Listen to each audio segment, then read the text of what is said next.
Hey, what's up, everyone? Welcome back to my World of Stocks. I just want to say really quick, I am very sorry for not uploading in a while. I actually got really sick and I'm still trying to recover from that. But I should be able to start pumping out more videos for you guys in the coming days and weeks, which I'm super excited about. And it's really great to just be back here with you guys. So I can't wait for all of that. But starting with today's video, well, it's time for another episode of our 3 stocks on sale series for the month of June 2025, where I give you 3 new stocks every month that I think look attractive at today's prices for the long term. And to make it a little more fun and interesting, I specifically choose one lower risk, one medium risk, and one higher risk option to also give you some added variety. As always, though, just please remember to do your own research, make your own decisions. But if you appreciate me hunting down these stocks for you every month, then please consider hitting that like button and subscribing if you haven't already, as those two things really help keep my channel alive and it means a lot to me. So thank you for that support, my friends. But yeah, let's go ahead and jump into it. Now, so far this year, you guys know that the market has been pretty volatile and many great stocks have unfortunately rebounded back up recently. But because of that, for this month, I specifically dug for some value dividend stocks that continue to trade lower because of short-term macro issues like tariffs, but that are proven leaders with dirt cheap valuations and mouth-watering dividends. So a little bit of a special episode this month. All 3 of them I think are fantastic pickups right now with again, low prices and they all actually pay dividends. So it's going to be fun to look at them. Coming in at stock number 1, though, it's what I feel is really the lowest risk of this bunch here, and that is in the dividend king known as PepsiCo, ticker symbol PEP, who I just can't believe how low this stock continues to trade, guys. And I've been buying it pretty heavy myself, with the price now losing over 17% in the past 3 months alone, while also being down over a third of its value from the top. Guys, that's a very big dip for a stock that normally just keeps climbing higher every year. Now, historically, PepsiCo was always a great performer with many of the most popular brands across drinks and snacks, helping them generate nearly $100 billion in revenue per year, which continues to break new record highs on both the top and bottom line. However, that dominant size and power has really made it harder for them to grow at higher rates more recently, with the macro environment presenting even more new challenges too, like high interest rates, inflation, tariffs, and even a push to eliminate certain chemicals that PepsiCo had always been using in America for many of their products, especially petroleum-based food dyes that are now being phased out by the new Secretary of HHS, Robert Kennedy, not to mention changing consumer trends that could weaken demand for Pep's products containing high amounts of sugar, artificial ingredients, unhealthy fats, and more. But here's why I have little to no concern for really any of those challenges from just an investment perspective alone here.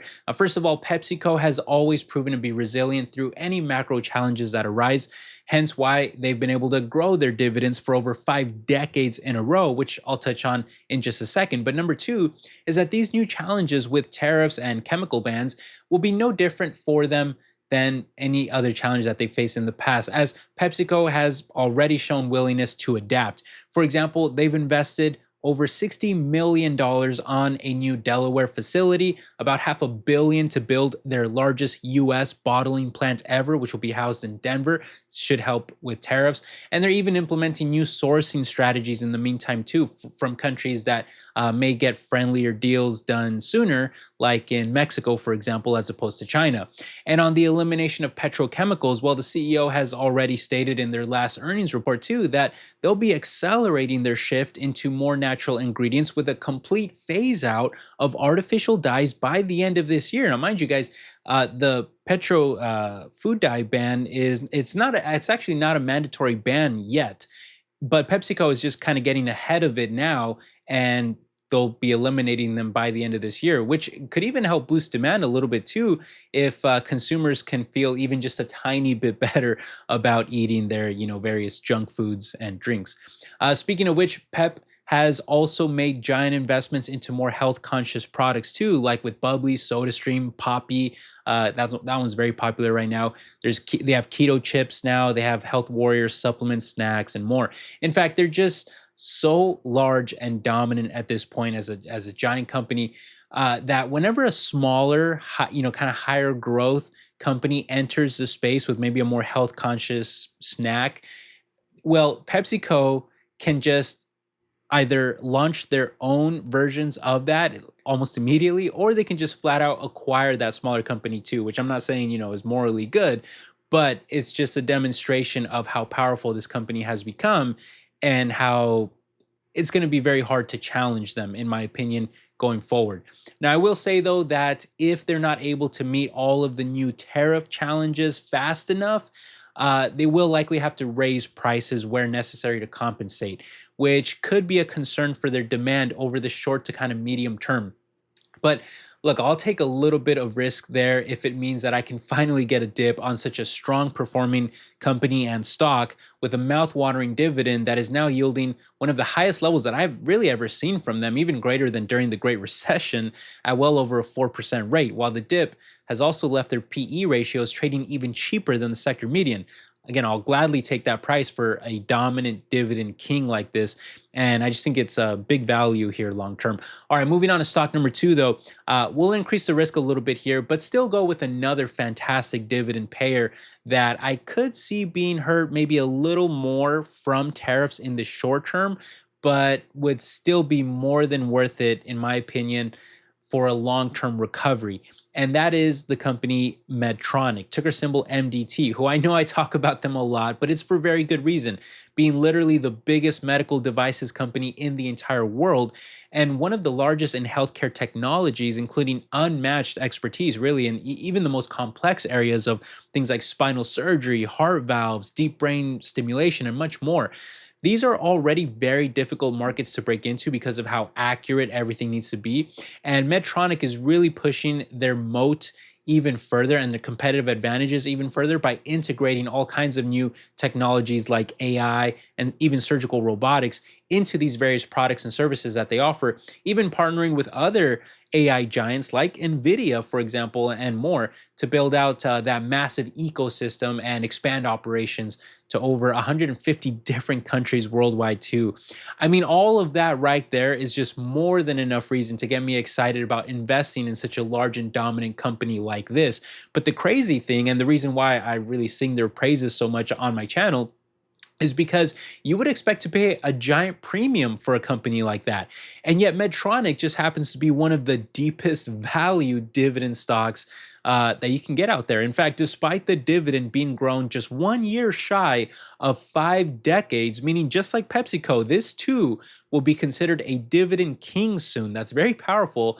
And the yield has now risen to over 3.4%, which is also among some of the highest levels that we've ever seen from them, even higher than most of the Great Recession. Well, despite all of that, the stock's valuation is actually still cheaper than the sector on a P ratio basis. And that's a big value there. Now, obviously, that's the result of the stock price crashing, falling by around 40% from the top. But just like PepsiCo, I feel that this is another clear case of investors focusing much more on short-term issues rather than the long-term benefit of picking up a proven leader like this. And there's several reasons for why that's been the case, with the biggest having to do with a bit of stagnation in their growth rates because of their massive size, even though they continue to break new record highs. But that also comes along with a weakness in demand, given all the hospitals that went bankrupt during the pandemic years, even though there's future growth opportunities to be had from an aging baby boomer population.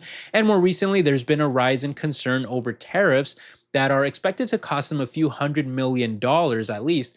But even that there, they are already trying to mitigate those issues, with the CEO pointing out during their last earnings report that they're working on getting humanitarian exemptions wherever possible for their products.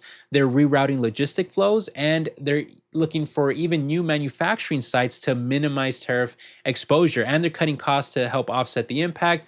And they're even communicating with the government for additional support and guidance to navigate this entire situation. So in other words, it's all kind of short-term noise. And just like with PepsiCo, at least in my opinion, I could be wrong, of course, do your own research, make your own decisions. But as a long-term minded investor, these are exactly the type of stocks that I'm always looking to buy. Proven leaders here that are not going away, trading at big discounts because investors, again, are more fixated on the near term and that are really giving into the fear and panic of the market as they see their values fall. But that's not me. I'll take these dips all day and bet on their issues eventually getting resolved and thus making the stock purchase worth it. All right. Now, another stock here that fits that strategy that I just outlined for you perfectly is stock number 3, the highest risk of the bunch, where this month I decided to go with an actual REIT, a real estate investment trust. This one called Realty Income, ticker symbol O, which is actually the newest addition that we just added to the community portfolio. I think it was like this past month here. And there's several reasons for that. Now, first of all, just like the other 2 stocks, this is a heavily beaten down leader that has now lost about a third of its value from the top. And just so you know, they've always been a bit cyclical based on, macro conditions. So right now, considering that we have one of the biggest kind of downturns here, one of the longest, really, you can see that stretch there. Well, I just think that it's a great time to consider jumping in. In fact, the stock is almost flat over the past decade too, stemming from this new giant dip here.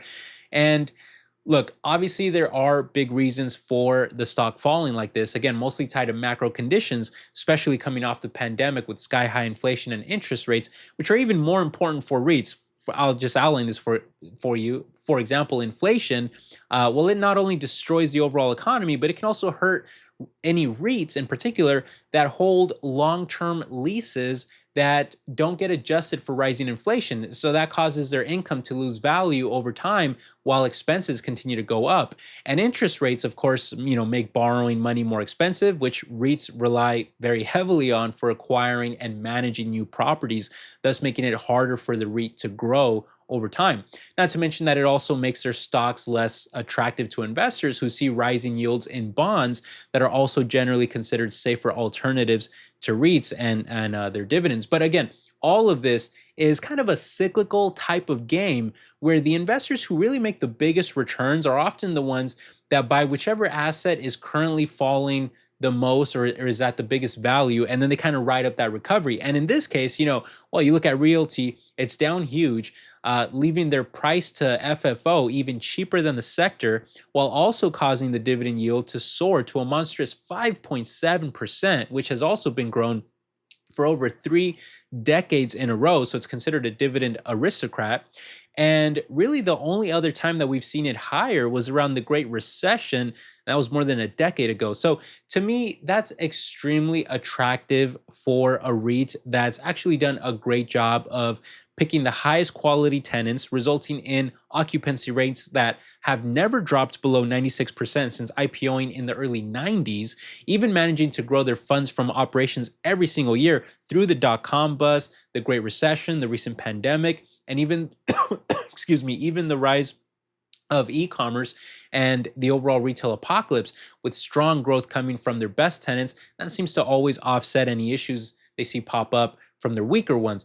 Not to mention that when the Fed does eventually bring rates down, it's going to make it even cheaper for Realty to go out there and purchase even more new properties, which they've already been eyeing new verticals for, like in industrials, international, gaming, and even data centers, all of which could see much higher growth in the future. So you add the strong performance with the growing diversification and the beaten down stock price with a rising dividend, I just think it's a solid stock here that's worth betting on. I do think it's higher risk though because of their heavy exposure to macro conditions as well as the impact on retail, big exposure to retail, and how that's being impacted by e-commerce. But at these levels, I just think the risk is already, pretty much baked into the stock price here. And I happen to like it a lot for that. Now, I would love to hear what you guys think though. Let me know down in the comments. And let me know also what stocks you're all buying. Maybe I can talk about them in future videos. But I hope you enjoyed this video. And I thank you for stopping by, my friends. And I'm very excited to recover here from my sickness, from my illness, and start putting out a lot more videos for you guys. I can't wait for that. So anyway, more videos coming for you, especially on the weekend, and then the following weeks we'll have a lot more. But hope you're all doing well out there, my friends. I will catch you in the next one. All right, take care, everybody. Bye-bye.